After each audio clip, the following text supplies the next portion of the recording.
Hello friends, welcome to the online platform of एमर्स online classes. पिछले वाले video में हम लोग जो है बहुपद से रिलेटेड बहुत सारे टर्मिनोलॉजी क्या बोलते हैं, बहुत सारे टर्म्स को हमने देखा था, बहुत सारे उसमें टर्मिनोलॉजी देखे थे, ठीक है। जिसमें हमने क्या पढ़ा था, तो बहुपद के प्रकार के बारे में पढ़ा था कि बहुपद का प्रकार क्या होता है, घात के आधार पर बहुपद के प्रकार क्या होते हैं, घात के आधार पर बहुपद के प्रकार क्या होते हैं, ऑन द बेसिस ऑफ आपका पावर के बेसिस पे देखे थे, यानी डिग्री के बेसिस पे देखे थे। उसके बाद हमने ये देखा था कि पद के आधार पर बहुपद के प्रकार क्या होते हैं, यानी on the basis of terms, है ना, types of polynomials on the basis of terms के बेसिस पे हमने क्या किया था, देखा था। उसमें क्या बोलते हैं, घात के आधार पे हमने देखा था कि शून्यघातीय बहुपद क्या होता है, एकघातीय बहुपद क्या होता है, द्विघातीय बहुपद क्या होता है, त्रिघातीय बहुपद क्या होता है ना, चतुर्थघातीय बहुपद क्या होता है। इन सब का हम लोग डेफिनेशन भी देखे थे, इन सबको बढ़िया से हमने समझा था, ठीक है। इसको पद के आधार पे हमने देखा था क्या, एकपदी बहुपद, द्विपदी बहुपद, त्रिपदी बहुपद और चतुष्पदी बहुपद, ऐसे बहुत सारे जो है ना लाखों करोड़ों आपको बहुपद हो सकते हैं, लेकिन हमको जितना पढ़ना है उसी के अकॉर्डिंग हमने वहाँ पे काम कराया है पिछले वाले वीडियो में, ठीक है। तो आज की वीडियो में जो है हम लोग क्या करेंगे, बहुपद के कुछ व्यापक रूप के बारे में देखेंगे, ठीक है। जैसे हम लोग बहुपद का व्यापक रूप देख चुके हैं कि बहुपद का व्यापक रूप क्या होता है, लेकिन उसके साथ साथ कभी कभी जो है ना आपके घात के आधार पे बहुपद के व्यापक रूप के बारे में, यानी जनरल फॉर्म यानी स्टैंडर्ड फॉर्म के बारे में आपको क्या करता है, पूछता है। क्योंकि ऑब्जेक्टिव में जो है आपको जो है यहाँ पे देता है कि बताइए कि घातीय बहुपद का मतलब रैखिक बहुपद का यानी लीनियर पॉलिनोमियल का जनरल फॉर्म यानी स्टैंडर्ड फॉर्म यानी उसका व्यापक रूप क्या होता है, द्विघातीय बहुपद का व्यापक रूप क्या होता है, त्रिघातीय बहुपद का व्यापक रूप क्या होता है। तो यहाँ पे जो है हम लोग क्या करेंगे, यानी यहाँ पे जो है हम लोग व्यापक रूप के बारे में क्या करेंगे, स्टडी करेंगे, उसके बारे में अध्ययन करेंगे, उसके बारे में नॉलेज इकट्ठा करेंगे, कलेक्ट करेंगे, गेन करेंगे, ठीक है। तो चलिए अब यहाँ पे हमारा टॉपिक क्या होगा, है ना, बहुपद के व्यापक रूप क्या होंगे, बहुपद के व्यापक रूप के बारे में क्या करना है हमको देखना है। तो लिखेंगे क्या, बहुपद का व्यापक रूप, क्या बहुपद के व्यापक रूप, बहुपद के व्यापक रूप यानी जनरल या standard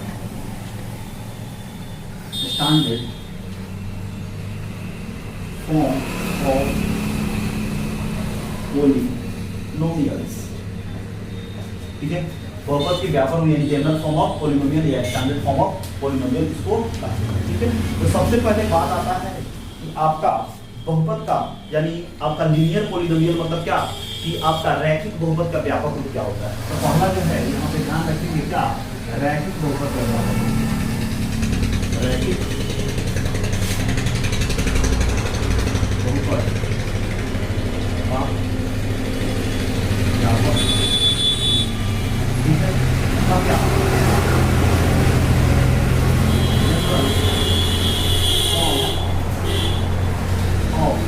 general form of linear polynomial, general form of linear यानी लीनियर पॉलिनोमियल का आपका जनरल फॉर्म क्या होता है, उसको हमको देखना है। तो सबसे पहले अगर हम बात करें कि रैखिक बहुपद के बारे में, तो हमने अध्ययन कर लिया है कि रैखिक बहुपद क्या होता है। तो हमने पढ़ा था कि बहुपद का वैसा प्रकार या वैसा बहुपद जिसमें चर का अधिकतम घात जो है, मतलब उसमें जो उसका वेरिएबल का जो अधिकतम पावर है, जो डिग्री है, वो कितना होना चाहिए, अगर 1 होता है तो उसे हम क्या कहते हैं, रैखिक बहुपद कहते हैं। तो रैखिक बहुपद का व्यापक रूप क्या होता है, इसको देखेंगे। तो अब जानते हैं कि बहुपद का निरूपण उसको सूचित कैसे करते हैं, उसको इंडिकेशन कैसे करते हैं। इसको तो हमने देख लिया था कि जिस चर में अगर हमको बहुपद दिखना है, उस चर को हम क्या करते हैं, p इंटू वो चर को लिख देते हैं, तो वो क्या होता है, बहुपद का निरूपण हो जाता है, कोई दिक्कत नहीं यहाँ पे। तो अगर बात करें यहाँ पे कि बहुपद अगर मान लेते हैं कि हमको लिखना है px में, px का मतलब क्या है कि यहाँ पे जो बहुपद का हम व्यापक रूप लिखेंगे, तो क्या होगा, क्या आपका होगा, किसमें, x चर में होगा, क्या होगा, x चर में बहुपद होगा। तो अब जानते हैं रैखिक बहुपद का मतलब क्या है कि 2x + 2 मतलब क्या, यहाँ पे चर का अधिकतम घात कितना है, 1 है, मतलब क्या, ये रैखिक बहुपद है, कोई दिक्कत नहीं है। तो बताइए ये 2 क्या है, एक वास्तविक संख्या है कि नहीं है, तो हम यहाँ पे बताइए a लिख सकते हैं कि नहीं लिख सकते, x है तो x लिख सकते हैं कि नहीं लिख सकते, और ये b क्या है, इसको कहते हैं क्या, अचर बहुपद या अचर पद होता है, इसको हम कह देंगे क्या, b। मतलब आपका यहाँ पे जो रैखिक बहुपद का व्यापक रूप होता है वो क्या होता है, ax + b होता है, क्या होता है, ax + b होता है। ध्यान रखिए रैखिक बहुपद का व्यापक रूप क्या होगा, ax + b होगा, क्योंकि यहाँ पे x आया है इसीलिए यहाँ भी x, अगर यहाँ पे y लिखते थे ay + b होगा।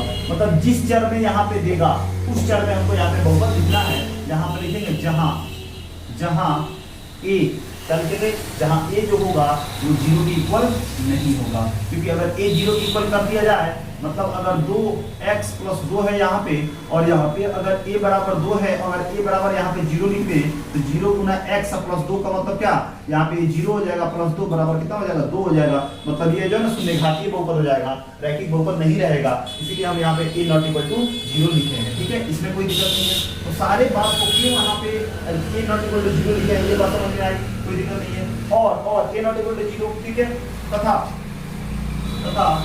a एवं a तथा b एक वास्तविक संख्या है, एक वास्तविक संख्या है। तो ये क्या हो गया, ये हो गया आपका रैखिक बहुपद का व्यापक रूप हो गया। क्या हो गया, रैखिक बहुपद का ये क्या हो गया, आपका व्यापक रूप। कोई दिक्कत नहीं।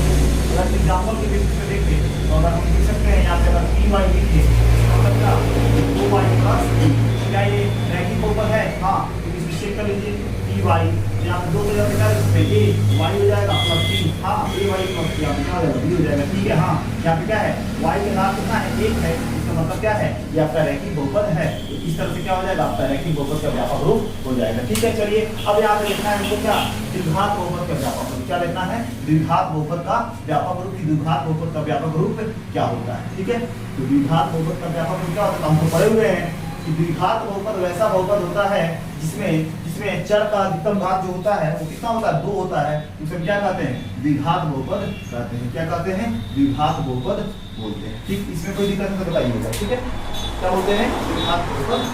यहाँ पे चलिए यहाँ पे लिखेंगे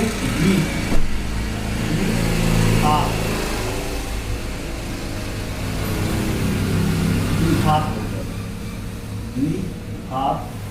बहुपद, इसको कहते हैं क्वाड्रेटिक पॉलिनोमियल। क्या कहते हैं, quadratic polynomial. Quadratic QUADRATIC quadratic polynomial, द्विघात बहुपद का व्यापक रूप। द्विघात बहुपद का व्यापक रूप। ठीक है, तो देखिए द्विघात बहुपद का व्यापक रूप क्या होता है। तो द्विघात बहुपद का व्यापक रूप क्या होता है, तो अगर मान लेते हैं कि अगर हम x चर में लेके चलते हैं तो द्विघात बहुपद का मतलब क्या है, द्विघात बहुपद का मतलब क्या है।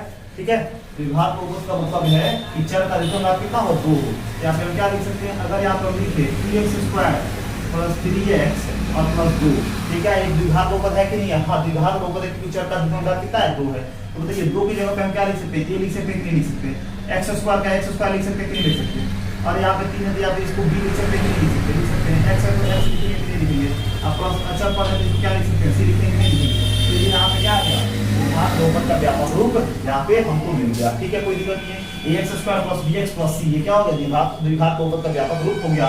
इसके बाद लिखते हैं जहां आपका a ≠ 0, ठीक है, a 0 के बराबर हो गया, मतलब ये द्विघात बहुपद ना रह के क्या हो जाएगा, आपका रैखिक बहुपद रह जाएगा। इसीलिए यहाँ पे कंडीशन लगाया गया है a ≠ 0, क्योंकि a 0 हो जाएगा तो द्विघात बहुपद नहीं रहेगा, बल्कि क्या हो जाएगा, रैखिक बहुपद हो जाएगा। इसीलिए यहाँ पे a ≠ 0 हो गया। कोई दिक्कत नहीं है, समझ में आया, बात समझ में आ रहा है। और यहाँ पे लिखेंगे एवं क्या, a b तथा c, a b तथा c क्या है, एक वास्तविक संख्या है, वास्तविक संख्याएं हैं। एग्जाम्पल के तौर पे देखें तो अगर हम यहाँ पर लिख सकते हैं x² + 4x + 3 लिख सकते हैं कि नहीं लिख सकते हैं, ये किस चर में है तो x चर में है, 3x लिखेंगे, मेरे को तो आप सीख चुके हैं। इसका मतलब है px से ठीक है, दो को क्या लिख सकते हैं, ये लिख सकते हैं x² लिख सकते हैं, 4 जगह पर b लिख सकते हैं, x हो जाएगा प्लस क्या हो जाएगा, c हो जाएगा। देखिए ये क्या द्विघात बहुपद के व्यापक रूप में है, ये तो हाँ ये है द्विघात बहुपद का व्यापक रूप में है, क्योंकि x² मतलब क्या है, x² है, क्या बोलते हैं आपका x चर है, और आपका क्या है, c है, यानी अचर पद है। ये द्विघात बहुपद का क्या है, आपका व्यापक रूप के फॉर्म में है यहाँ, इसमें कोई दिक्कत नहीं है। इसके बाद में आ रही है यहाँ पे हो गया क्या, द्विघात बहुपद। यहाँ पे क्या होगा, द्विघात बहुपद का व्यापक रूप जो है वो क्या हो गया, ax², ये हो गया क्या, द्विघात बहुपद का व्यापक रूप। ये क्या हो गया, द्विघात बहुपद का व्यापक रूप हो गया, ax² + bx + c हो गया। ठीक है, दूसरा अब आपका जो है तीसरा क्या है, आपका दूसरा है, मतलब दूसरा है आपका तीसरा जो है आपका पूछता है त्रिघात बहुपद का व्यापक रूप। त्रिघात बहुपद का व्यापक रूप क्या, जनरल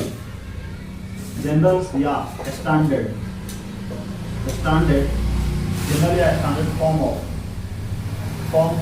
ऑफ क्या आपका क्यूबिक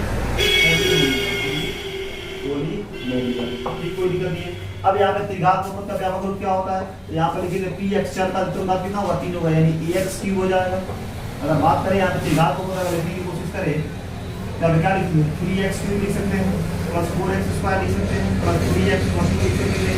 यहाँ लिख सकते हैं त्रिघात बहुपद क्या होगा चर का घात लिखा तो 3 की जगह क्या लिख सकते हैं x प्लस b लिख सकते हैं x स्क्वायर का इसे लिख है प्लस c को c लिख सकते हैं cx लिख सकते हैं प्लस क्या लिख सकते हैं d लिख सकते हैं। तो यहाँ पे आ गया आपका त्रिघात बहुपद का व्यापक रूप यानी ax cube plus bx square plus cx plus d। जहाँ पे लिखेंगे जहाँ a नॉट इक्वल टू 0 क्योंकि a 0 के इक्वल हो गया ना तो वो त्रिघात नहीं हो जाएगा द्विघात हो जाएगा, ठीक है। एवं a b c तथा d एक वास्तविक संख्या है, ठीक। कोई दिक्कत नहीं है, कोई दिक्कत नहीं है। यहाँ पे आपको पता चल गया, ये पता चल गया कि ये त्रिघात बहुपद का क्या है आपका व्यापक रूप है। एग्जांपल के तौर पे अगर देखें तो हम यहाँ पर लिख सकते हैं 3x बराबर क्या 9y cube plus 4x square plus 3x plus 2। क्यों तो dx वैसे ही ठीक है a y cube plus b क्या बोलते हैं y लिखे यहाँ क्या हो गया 3y square plus c y plus क्या हो गया 2 हो गया। यहाँ पे आपका त्रिघात बहुपद का व्यापक रूप ये है, क्या है ये व्यापक रूप है, ये हो गया क्या त्रिघात बहुपद का व्यापक रूप हो गया, ठीक है। उसके बाद हमने एक और एक्स्ट्रा पॉइंट लिखिए कि त्रिघात बहुपद तक नहीं आपको पूछता है व्यापक रूप में, फिर भी जो है ना चतुर्भुज बहुपद का व्यापक रूप हम लोग देख ही लेते हैं, ठीक है। थोड़ा सा जो है ना एक्स्ट्रा भी थोड़ा जानना चाहिए, ठीक है। तो अगर चतुर्भुज बहुपद को आप जानना चाहते हैं तो आप देख सकते हैं, नहीं तो इसको स्किप करके आगे बढ़ जाइए, ठीक है। वैसे कोई भी चीज थोड़ा सा आगे जाना जाता है ना थोड़ा सा माइंड में रहता है कि आगे कैसे करना है क्या करना है। तो चतुर्भुज बहुपद को भी हम क्या करते हैं देख लेते हैं कि चतुर्भुज बहुपद का जो है ना चतुर्भुज बहुपद का व्यापक रूप क्या होता है, ठीक है। कोई दिक्कत नहीं है, ठीक है। यहाँ पर लिखेंगे चतुर्भुज बहुपद का व्यापक रूप, ठीक है। क्या चतुर्भुज बहुपद का व्यापक रूप यानी यहाँ पे लिख लेंगे चतुर्भुज बहुपद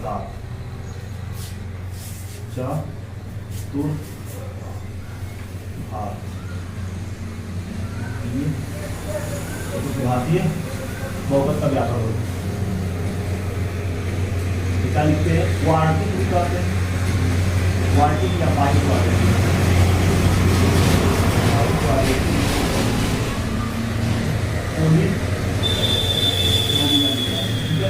तो चतुर्भुज बहुपद का व्यापक रूप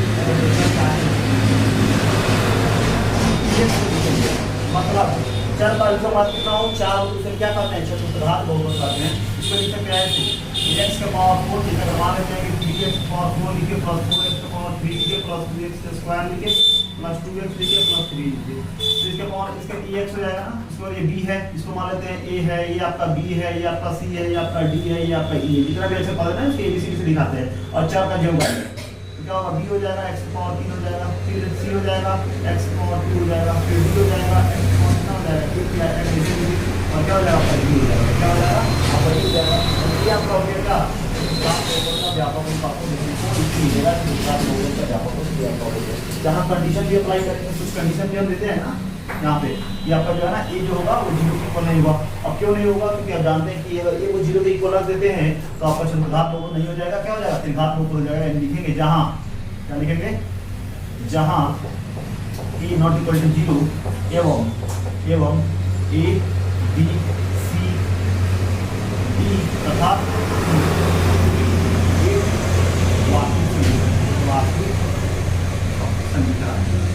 वास्तविक संख्या है, क्या है वास्तविक संख्या, ठीक है। इसमें कोई दिक्कत नहीं है। ये हो गया क्या चतुर्भुज बहुपद का व्यापक रूप, ठीक है कोई दिक्कत नहीं है। तो यहाँ पे तो हो गया क्या चतुर्भुज बहुपद, ठीक है इसमें से कोई दिक्कत नहीं है, ठीक है। तो अब जो भी बात हमने कराया है इसको एक जो है ना एक स्लाइड में इसको हम लिख देते हैं ताकि जो है ना आपको जो डाउट है वो क्लियर हो जाए, ठीक है कोई दिक्कत नहीं है।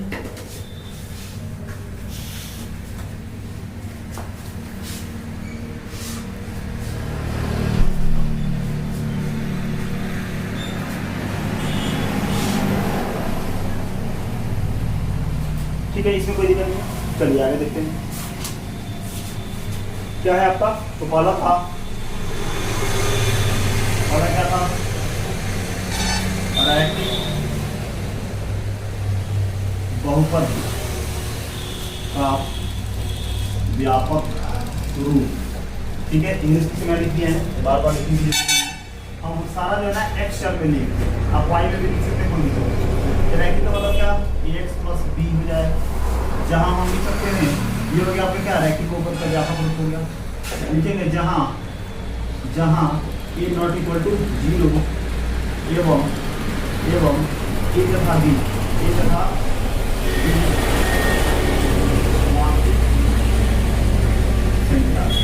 संख्या वास्तविक संख्या, इसे याद रखिएगा क्योंकि आपको ऑब्जेक्टिव में पूछता है। ठीक है, दूसरा हमारा क्या था, द्विघात बहुपद क्या व्यापक रूप, का व्यापक द्विघात बहुपद का व्यापक रूप। ठीक है, कितना होगा, तो पी एक्स से के चर का अधिकतम दोनों होगा, तो लिख सकते हैं X square plus B X plus C. ठीक है, ये हो गया क्या, आपका द्विघात बहुपद का व्यापक रूप हो गया। जहां कंडीशन अप्लाई करते हैं यहाँ पे क्या, कि जहां ए नॉट इक्वल टू 0 एवं ए बी तथा सी वास्तविक संख्या,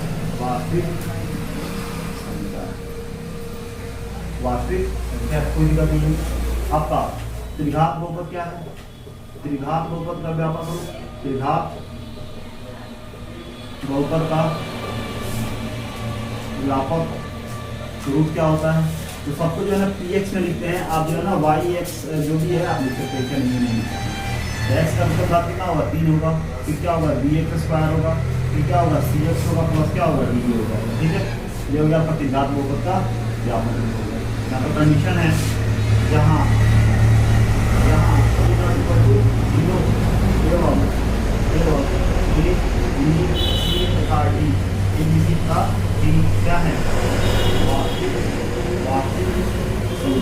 क्या है, वास्तविक संख्या है, कोई दिक्कत नहीं है। चौथा क्या है आपका, चौथा जो है वो चतुर्घात बहुपद के बारे में हमको पढ़ना नहीं है। ठीक है, फिर भी हम बता दे रहे हैं कि व्यापक रूप इसका क्या होता है। ठीक है, व्यापक, ठीक है, कोई दिक्कत नहीं है। तो वही पी एक्स में हम लिखेंगे क्या है आपका चतुर्घात बहुपद का व्यापक रूप जो होता है वो क्या होता है, तो जानते हैं कि हाईएस्ट पावर क्या होगा, 4 होगा, यानी पी एक्स के पावर 4 प्लस बी एक्स की पावर 3 प्लस सी एक्स की power 2 plus D x plus क्या होगा ई होगा। ठीक है, और यहाँ पे लिखते हैं ये हो गया क्या, चतुर्घातीय बहुपद का व्यापक रूप हो गया।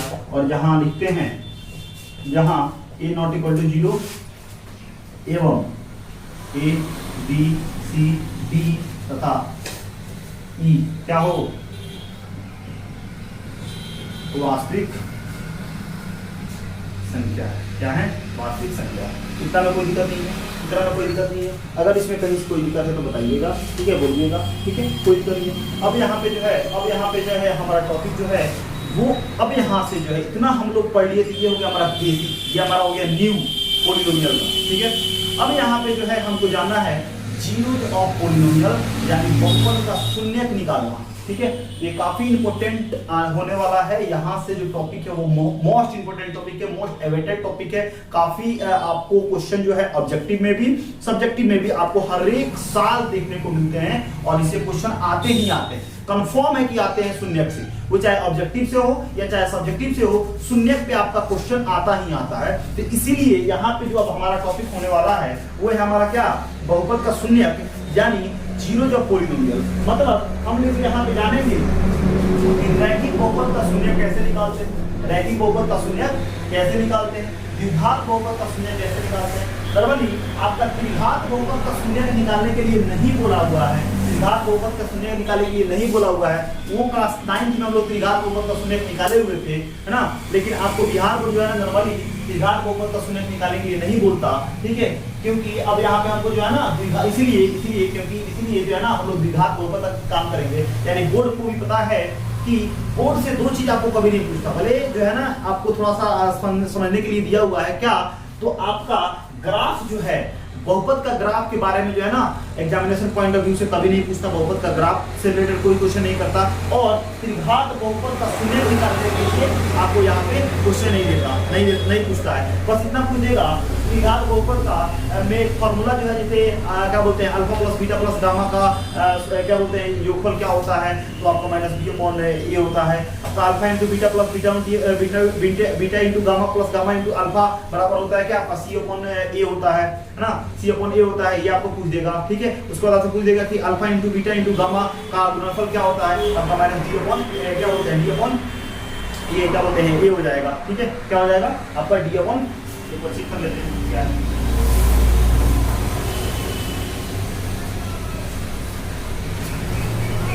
ठीक है, हाँ ठीक है, तो आपका D upon minus D upon क्या हो जाएगा ए हो जाएगा। मतलब अगर पूछा कि अल्फा प्लस गामा का योगफल कितना है, तो आपका क्या है minus B upon A, alpha into beta plus beta into gamma plus gamma into alpha क्या होता है, तो माइनस आपका सी अपॉन ए होता है।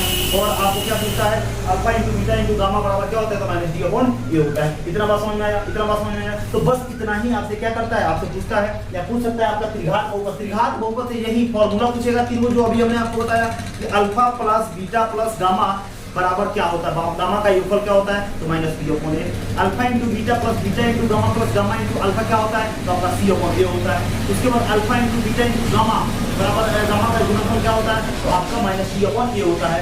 और आपसे पूछा जा सकता है कि इसका व्यापक रूप क्या होता है, तो ax cube plus bx square plus cx plus d, जहाँ पे abcd अगर यहाँ पे a नॉट इक्वल टू 0 होता है, a 0 के बराबर नहीं होता है, और abc और आपका d जो होता है वो क्या होता है, वास्तविक संख्या होता है। बस आपका त्रिघात बहुपद से ये बात, यही इतना ही बात पूछता है, आपका ग्राफ से कोई क्वेश्चन नहीं पूछता है। बस आपसे ग्राफ में बस ये एक बात पूछता है कि अगर जो है ये आपका एक्स वाई ग्राफ है, ठीक है, तो बताइए ऐसे ही से जाता है तो बताइए कितना शून्य होगा। तो अब यहाँ समझ लीजिएगा, आगे हम बताएंगे कि किसी ग्राफ पे किसी यहाँ पे ये एक्स है, ये वाई है, ये वाई डैश है, ये क्या है एक्स डैश है। यहाँ पर सीरियस बात है कि कोई भी जो रेखा है वो चाहे पैराबोला हो, मतलब परवलयकार हो, या स्ट्रेट लाइन हो, ठीक है, अगर एक्स एक्सिस को जितना बार क्या करता है, क्रॉस करता है, काटता है, प्रतिच्छेद करता है, काटता है, तो उतना ही क्या होता है, बहुपद होता है, उतना ही शून्य होता है। एक बार काटा, दो बार काटा, तीन बार काटा, चार बार काटा, क्या शून्य की संख्या कितनी हो जाएगी, 4 हो जाएगी। इसके बारे में क्या करेंगे हम देखेंगे, इसके बारे में क्या करेंगे हम देखेंगे। ठीक है, तो देखते हैं।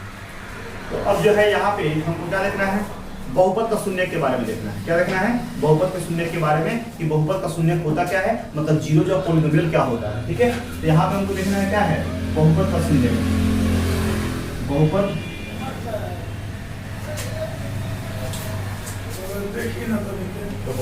हाँ, तो क्या देखना है, बहुपद का शून्य के बारे में देखना है। ठीक है, तो बहुपद का शून्य, बहुपद का शून्य जिसको कहते हैं इंग्लिश में क्या, zeros of polynomial, zeros of polynomial. ठीक है, तो बहुपद का शून्य क्या होता है, बहुपद का शून्य क्या होता है, तो लिखेंगे किसी बहुपद में, किसी बहुपद में, किसी बहुपद में किसी चर के मान को, किसी चर के मान को, किसी बहुपद में किसी चर के मान को रखने पर अगर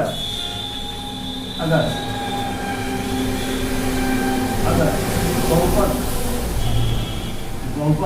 का मान शून्य प्राप्त होता है, शून्य प्राप्त होता है, तो दिए गए चर का मान, जो दिए गए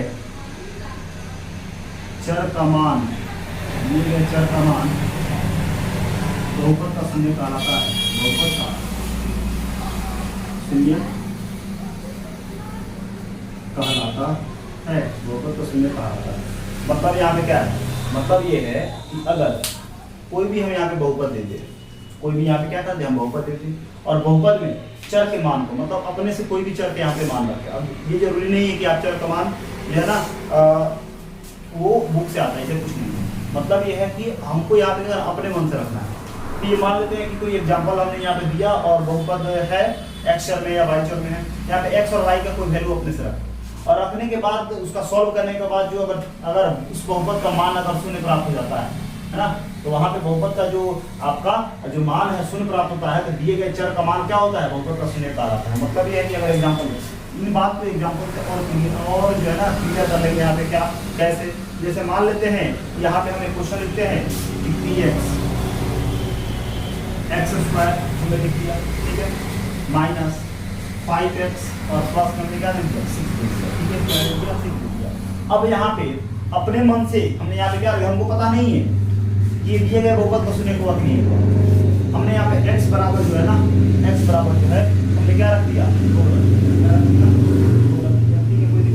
मतलब किसी बहुपद में, मतलब ये बहुपद हो गया, चर का मान हमने चर का मान यहाँ पर है, ठीक है, उसको इसको क्या करते बहुपद में रख दे, इस x के मान को बहुपद में रख दे।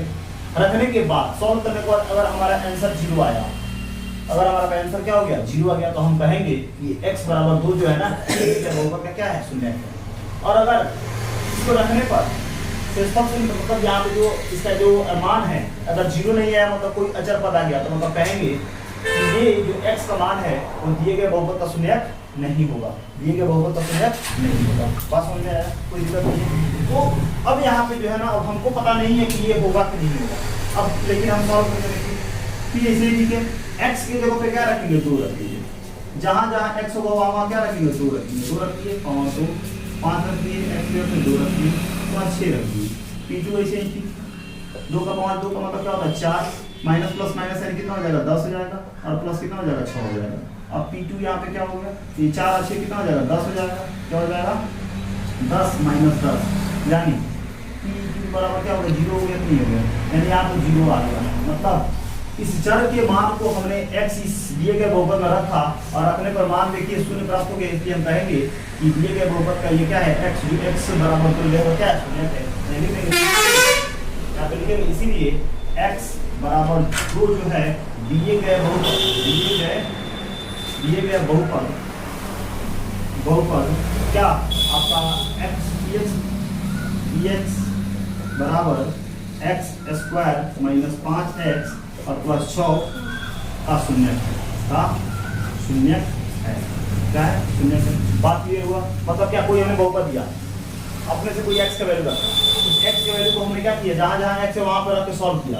अगर सॉल्व करने के बाद अगर शेषफल शून्य प्राप्त हो जा रहा है, मतलब उसका मान अगर 0 आ जा रहा है, तो हम कह सकते हैं x बराबर 2 क्या होगा, दिए गए बहुपद का क्या होगा आपका शून्यक है या शून्यक होगा, है लिखिए या होगा लिखिए, है लिखिए या होगा लिखिए, कोई दिक्कत नहीं है। अब यहीं पे हम क्या कर रहे हैं बता रहे हैं, जैसे मान लेते हैं कि हम यहाँ पे क्या दे दे -1 दे दे, क्या दे दे -1 दे दे, -1 के अनुसार क्या कर रहे हैं हम सॉल्व कर रहे हैं, ठीक है। देखते हैं कि इसमें क्या आता है।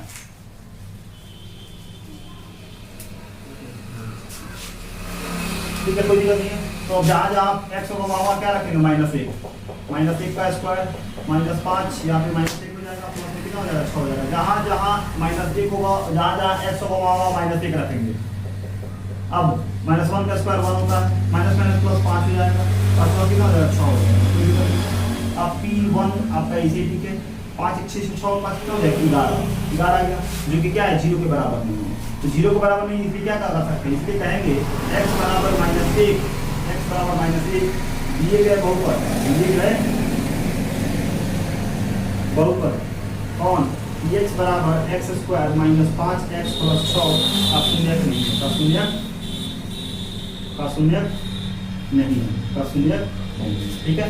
मतलब अब तो समझ में आ गया कि बहुपद का शून्यक क्या होता है। मतलब कोई भी पॉलिनोमियल दे दिया गया, x या y या p q r s का कोई भी वैल्यू दे दिया गया, और वैल्यू देने के बाद अगर हम क्या करते हैं, इसमें रख के सॉल्व करने के बाद अगर 0 आता है तो वो शून्यक होगा, और 0 नहीं आता है तो वो शून्यक नहीं होगा। यानी यहाँ से हम देख लिए हैं कि यहाँ पे हमको नहीं लगता कि अब यहाँ पे कोई आपको कंफ्यूजन हो रहा होगा, कोई दिक्कत नहीं है, समझ में आ रहा है। एक बात यहाँ पे ध्यान रखिए कि अगर x बराबर कितना था -1 है, मतलब क्या है यहाँ पे पिछले वाले में क्या रखे थे हम x बराबर 2 रखे थे, क्या रखे थे x बराबर क्या रखे थे 2 रखे थे। मतलब क्या है ये जो बहुपद है इसका ये क्या है शून्यक है, ठीक है, ये क्या है इसका शून्यक है। अगर इसका हमको गुणनखंड निकालना होता तो हमको क्या करना पड़ता, ये तो इसका शून्यक है ना, और जब इसको इस साइड में ला दीजिएगा ना तो ये क्या हो जाता है इसका गुणनखंड हो जाता है, x प्लस अगर 2 ला दे तो ये क्या हो जाएगा, ये इसका गुणनखंड हो जाएगा, कोई दिक्कत नहीं है। यानी इधर ला दीजिए तो इसका क्या होता है गुणनखंड हो जाता है। इसको हमने ऐसे यहाँ पे क्यों बताया, क्योंकि जब हम लोग क्या करेंगे एक्सरसाइज आपका हम यहाँ पे 2.2 करेंगे ना, 2.2 करेंगे तो उसमें 2.3 ऐसे में अगर हम करेंगे तो देखिएगा वहाँ पे कुछ बात आएगा, वहाँ पे पे हमको इसकी जरूरत पड़ेगी, इसीलिए इसको ध्यान रखिएगा, ठीक है। तो यहाँ पे हो गया क्या, बहुपद का शून्य क्या हो गया। बहुपद का शून्य क्या होता है, कोई भी बहुपद दिया गया हो उसमें x के मान को उस बहुपद में रखने पर अगर बहुपद का मान शून्य प्राप्त होता है तो हम कह सकते हैं वो x का जो वैल्यू है वो दिए गए बहुपद में क्या होगा, शून्य होगा। अगर रखने पर सॉल्व करने पर अगर बहुपद का मान अगर शून्य प्राप्त नहीं होता है तो हम कह सकते हैं क्या, दिए गया बहुपद जो होगा, दिए गए बहुपद का जो x का मान है वो उसका शून्य नहीं होगा। अब अगले क्लास में हम जानेंगे कि रैखिक बहुपद का शून्य कैसे निकालते हैं, द्विघात बहुपद का शून्य कैसे निकालते हैं, ठीक है। अगर मान लेते हैं कि ग्राफ पे जो x एक्सिस ग्राफ पे जो है ना कोई अगर रेखा जो है कोई परवलयकार, कोई क्या बोलते हैं परवलयकार जो है जो पाराबोला रेखा होता है, लाइन होता है, अगर वो कितना बार अगर x एक्सिस को काटता है तो कितना शून्यक होता है उसके बारे में जानेंगे। उसके बारे में हम वहाँ पे कुछ आपका शून्यक के द्विघात बहुपद का शून्यक निकालेंगे, उसका गुणांकों उसके बीच में जो भी संबंध है, जितने भी क्वेश्चन है उसको हम लोग डील करेंगे। तो अगले क्लास में जो है हम लोग मिलेंगे रैखिक बहुपद और द्विघात बहुपद के शून्य के साथ। तब तक बने रहिए एमर्स ऑनलाइन क्लासेस से। धन्यवाद।